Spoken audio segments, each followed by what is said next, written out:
Assalamualaikum warahmatullahi wabarakatuh.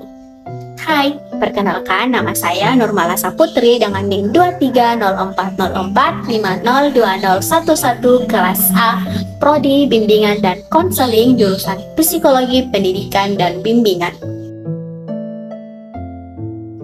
Jadi di sini saya akan menjelaskan mengenai tokoh filsuf yang bernama Friedrich Wilhelm Nietzsche. Jadi ada beberapa poin yang akan saya bahas dalam video ini. Langsung saja, yang pertama yaitu profil dari Friedrich Wilhelm Nietzsche. Friedrich Wilhelm Nietzsche adalah seorang filsuf dan penulis Jerman yang terkenal karena tulisan kritisnya tentang moralitas, agama, dan sains.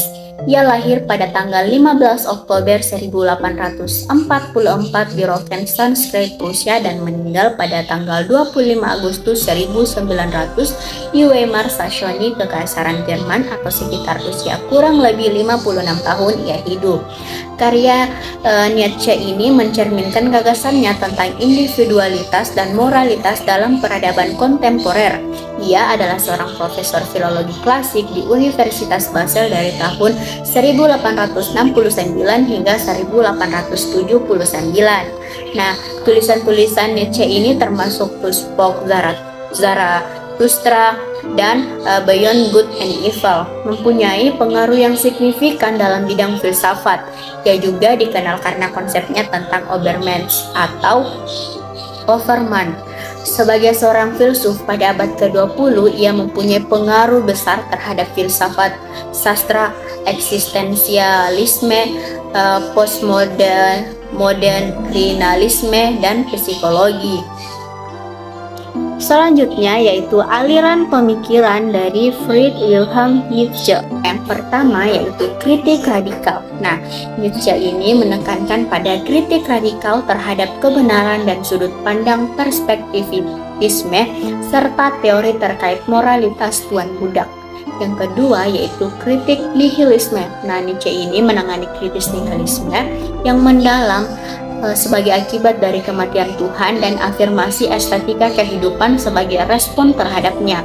Yang ketiga yaitu gagasan tentang kekuatan Apollonian dan Dionysian. Nah, Nietzsche ini mengembangkan konsep kekuatan Apollonian dan Dionysian dalam filsafatnya.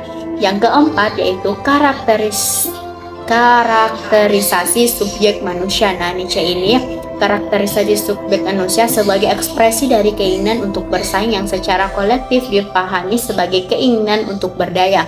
Yang kelima yaitu Übermensch. Nah, Nietzsche ini mengembangkan konsep Übermensch atau Overman yang merupakan individu yang mencapai kekuatan terbesar dan mendorong nilai-nilai tertentu. Dan yang terakhir, kaitannya dalam bimbingan dan konseling. Jadi ada beberapa alasan mengapa Nietzsche ini berpengaruh dalam bidang psikologi dan penerapannya dengan bimbingan dan konseling.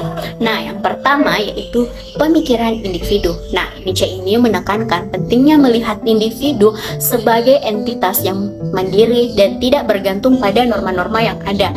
Hal ini mencerminkan konsep pemikiran individu menjadi semangat dalam psikologi dan terlibat dalam proses pendidikan dan bimbingan.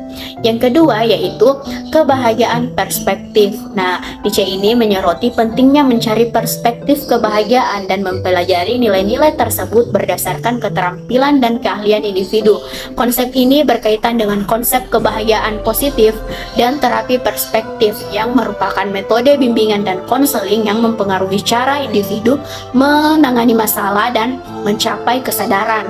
Yang ketiga yaitu glorifikasi. Nah, Nietzsche ini menekankan konsep glorifikasi yang menjadi salah satu faktor yang mempengaruhi perilaku dan keputusan individu.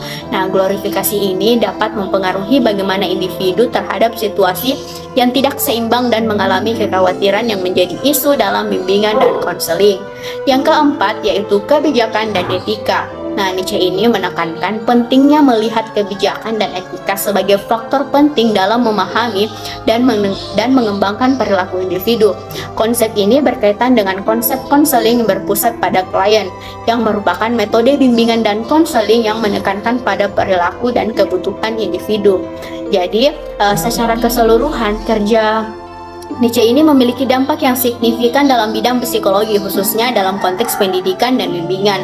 Konsep-konsep yang diperkenalkannya seperti pemikiran individu, perspektif kebahagiaan, glorifikasi, dan kebijakan etika menjadi bagian penting dalam praktik bimbingan dan konseling.